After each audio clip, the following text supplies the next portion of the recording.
자, 그럼 우리 이제 13페이지 식품위생행정제도 여기 보도록 할게요. 자, 이 식품행정제도 중에 제일 먼저 나온 게 식품이력 추적관리제도인데요. 요거는 식품위생법에 근거해서 운영되고 있는 제도예요. 자, 그래서 우리 그 이력 추적 관리 제도가 뭐냐, 식품 이력 추적 관리가 뭐냐, 거기 설명이 나와 있죠. 식품위생법 제2조에 보면 이렇게 설명이 되어 있어요. 식품을 제조, 가공 단계에서부터요, 마지막 판매하는 단계까지 이 단계별로요, 정보를 기록, 관리하는 겁니다. 그래서 우리 왜 예전 이제 처음 시작한 게 육류 종류들부터 시작을 했죠. 그래서 바코드를 찍게 되면은 이게 어느 농가에서 생산이 돼서 어떤 유통 경로를 거쳐서 여기 마트에 와 있는지가 기록이 되어 있고 그걸 확인할 수가 있어요. 자, 그래서 이 단계별로 정보를 기록, 관리하는데 그럼 이거 왜 하느냐? 식품의 안전성 등의 문제가 발생할 경우에요. 그 식품이 어디서 문제가 발생을 했는지를요, 추적을 해서 원인을 규명하려고요. 원인을 규명하고 필요한 조치를 할 수 있도록 하기 위한 제도가 바로 식품 이력 추적 관리 제도다라고 여러분들이 확인해 두시면 되죠. 자, 그러면 어떤 것들이 이제 그 식품위생법에 근거해서 식품 이력 추적 관리 등록을 하게 되느냐? 넘겨보시면은요. 자, 식품위생법 제49조에 의하면은요, 식품을 제조, 가공, 판매하는 사람들 중에요, 이 식품 이력 추적 관리를 하고자 하는 사람은 등록을 하면 돼요. 하고자 하는 사람은 등록을 하면 됩니다.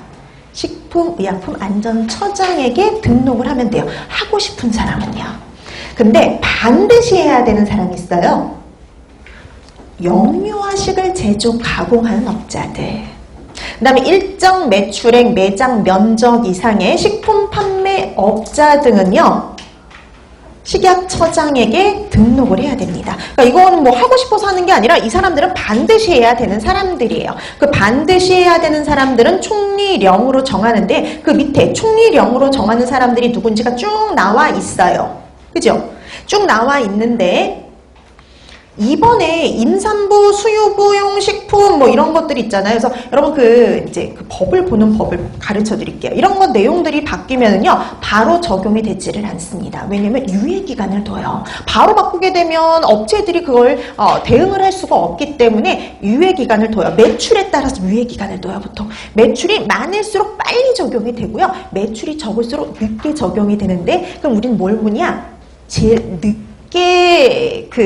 적용이 되는 것을 확인하시면 돼요. 그럼 임산 수유부 식품, 특수 의료 용도용 식품, 체질 조절용 식품, 그거 최종 가장 마지막에 적용은 언제냐면 2022년이죠. 그러니까 이건 아직 적용 대상이 아니라는 거예요. 완벽한 적용 대상이 아니에요.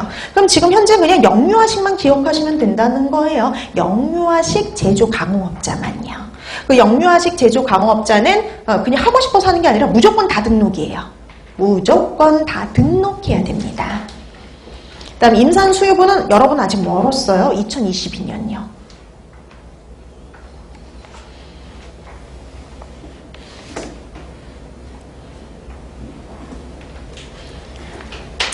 자, 이렇게 해서 일본 이제 하고 싶은 사람은, 하려는 사람은 등록 기준을 갖춰서 식약처장에게 등록하면 되는데, 영유아식을 제조 가공하는 업자는 반드시 해야 됩니다. 자, 그리고 제3항도 한번 보세요. 등록사항이 변경이 되면요, 변경 사유가 발생한 날로부터 1개월 이내에요, 반드시 신고를 해야 돼요. 그 다음에 제5항도 한번 보세요. 식품 이력 추적 관리 기준의 준수 여부를요, 3년마다 조사 평가하도록 되어 있어요. 근데 아까 영유아식 제조 가공업자 같은 경우 있잖아요. 그 경우에는 2년마다 조사 평가하도록 되어 있습니다. 네, 여러분들이 법을 좀 더 이해하기 쉽게 제가 조금 변형을 시켜서 가르쳐 드리는 거예요. 그 내용이 전달이 잘 되도록. 일반적인 경우 3년마다 조사 평가하는데 아까 영유아식 같은 경우 있었잖아요. 그냥 반드시 무조건 다 등록해야 되는 그런 영유아식 제조 가공업자 같은 경우에는 2년마다 조사 평가하도록 되어 있어요.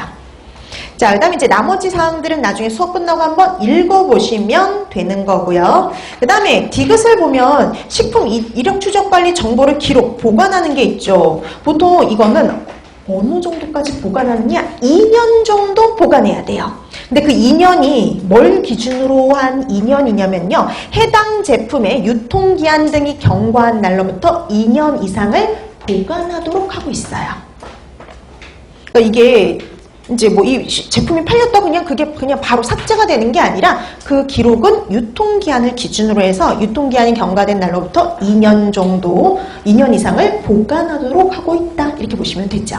자, 그래서 이렇게 식품 이력 추적 관리 제도를 우리가 실시하고 있고요. 그다음에 두 번째 실시하는 제도가 뭐냐면 자가품질 검사 관리 제도입니다. 자, 그럼 자가품질 검사 관리는 말 그대로 생각하시면 되죠. 스스로 품질 관리를 하는 거예요. 그래서 우리가 이 제조 기준, 뭐 이런 기준 규격에 성분 규격이 합당한지를 스스로 검사하는 거죠.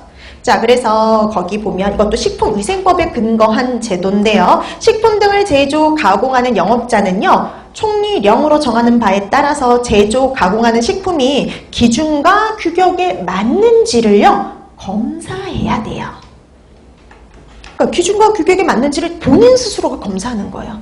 본인 스스로 검사하니까 이게 문제가 생길 때가 종종 있어요. 기준과 규격에 맞는지를 검사해야 됩니다. 근데 이 항에 보면은 만약에 내가 스스로 못할 경우에는요. 자가품질 위탁 시험 검사 기관에 위탁을 할 수도 있어요. 내가 스스로 못하는 경우다? 그럼 위탁을 할 수도 있습니다.